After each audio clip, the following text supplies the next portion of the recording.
Hello everyone, Mrs. Hayward here again. It's another day and I thought I'd use this opportunity to do a video on set design for DNA. So unlike the original 2008 production at the Cottesloe Theatre designed by Simon Dorr, your production might be a little bit more adventurous. So that one was very minimalistic. It was performed on an end on stage, and it just had lots of videoed projections, like of a forest, of a street, and of a field. So very minimalistic there. So thinking about, first of all, what your stage type is going to be. So it might be that your stage type is in the round. It might be it's a thrust, which is where it's on three sides, the audience. It's like a T-shirt. It might be that you're on a proscenium arch, with a little sticky out bit at the front that's called an apron. It might be that you are on a traverse, which is like a catwalk where you've got the audience on either side. So first of all, you need to think about why each of those different stage types is useful for DNA. So it could be that the in the round position is good. Sorry, Bertie's just here. Bertie, say hi. Hi. It could be that the in the round position is good because you want your audience to feel kind of trapped and like really as if they're immersed within the atmosphere.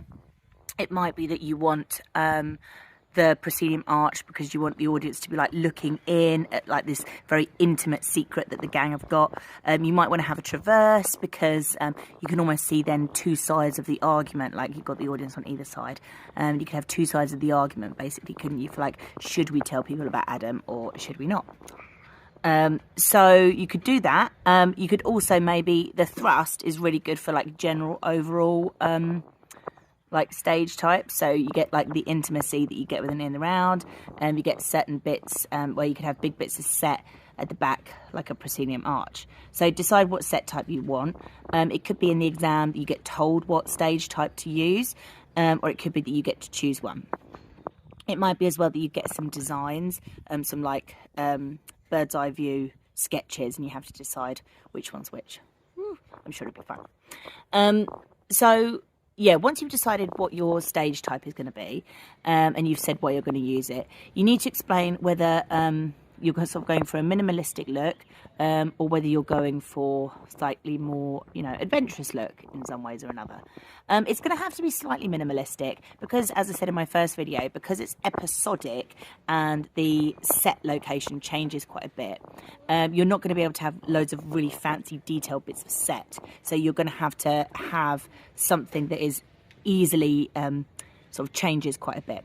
So, sorry, I just had a hot cross bun. Various things that you can do to change the set location. You can have things fly-ins. This is where things are attached to like big old things from the ceiling and they literally fly in. So you could have like a lamppost that maybe flies in and pops in the middle. You could have a massive log. How big is the log? Maybe it's like 6 meters long by 1 meter thick and it flies in. Sorry, now Wilbur's out here. Wilbur, say hi. Hi. That's Wilbur. It flies in. You could also have stuff that maybe pops up from the ground on like a trapdoor. So maybe things like pop up. So maybe you've got a bin that pops up from the trapdoor or whatever it is you're doing. So you can have things on trapdoors or it can fly in. So you're going to first of all talk about your floor. So this is called a floor cloth. Even though you might not actually have an actual cloth, you talk about the floor cloth. So is it going to be a projection of tarmac because you're on the street? Is it going to be a projection of leaves? Are you actually going to have real life leaves that are then sort of flown in and then hooked up on a net? What's it going to look like? Then think about the actual physical set. So what big bits are you having? Now you need to make sure you place them. So imagine I'm drawing it. So if you're doing it in the round, you could potentially do north, south, east, west, or you could do it like a clock, like 12 o'clock, 6 o'clock. As long as I can place them, that's fine. How big are those certain bits of set as well? So is it going to be 6 meters? Is it 1 meter?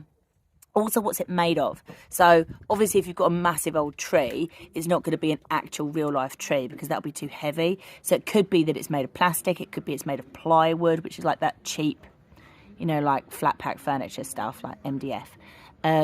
So it could be it's made of that and then made to look like oak. It could be it's made of metal, or like it's spray painted to look like metal. And how big is it? So if you say a tree stump, it might be something that is really small in my head, but actually you want it to be much bigger. So how big is it going to be? Then talk about what colour it is. So is it like a mossy green? Is it going to be? Is it going to have like little funguses growing all over it to show like the deterioration of the group? Make sure you justify it as well. So you give justifications for your different ideas. So why is the set? Why are you designing it like that to communicate the meaning behind what it is you're doing? If that makes sense. Talk as well about any bits of props that you're going to have littered around the stage. That might be you've got the plastic bag on there that foreshadows later on Adam's death, like real death. Maybe you've got some vodka bottles stashed around. Be precise as well. Maybe they're like that dodgy Glen's vodka bottles. So that obviously they're teenagers. They're not going to be able to afford like really posh vodka, are they? So be in detail with that. Maybe there's some cigarette butts around. Maybe there's a graffiti can. Maybe something is scratched into the wood that says Jan and Mark was here. So explain a little bit more about what the set looks like. Imagine I'm trying to paint it.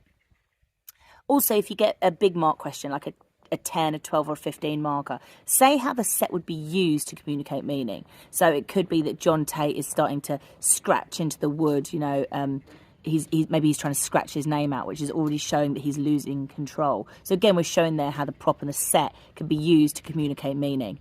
Maybe someone goes and like sets fire to the bin or something to show like that they're suddenly, really, really in charge or something. Maybe someone starts spray painting something. Maybe someone stands on the highest log to show they're communicating their power. So don't focus too much on the acting, but how the actual set and prop is used throughout the play. Or throughout the extract to communicate meaning. Okay, so I think that's everything for set and props. Good luck.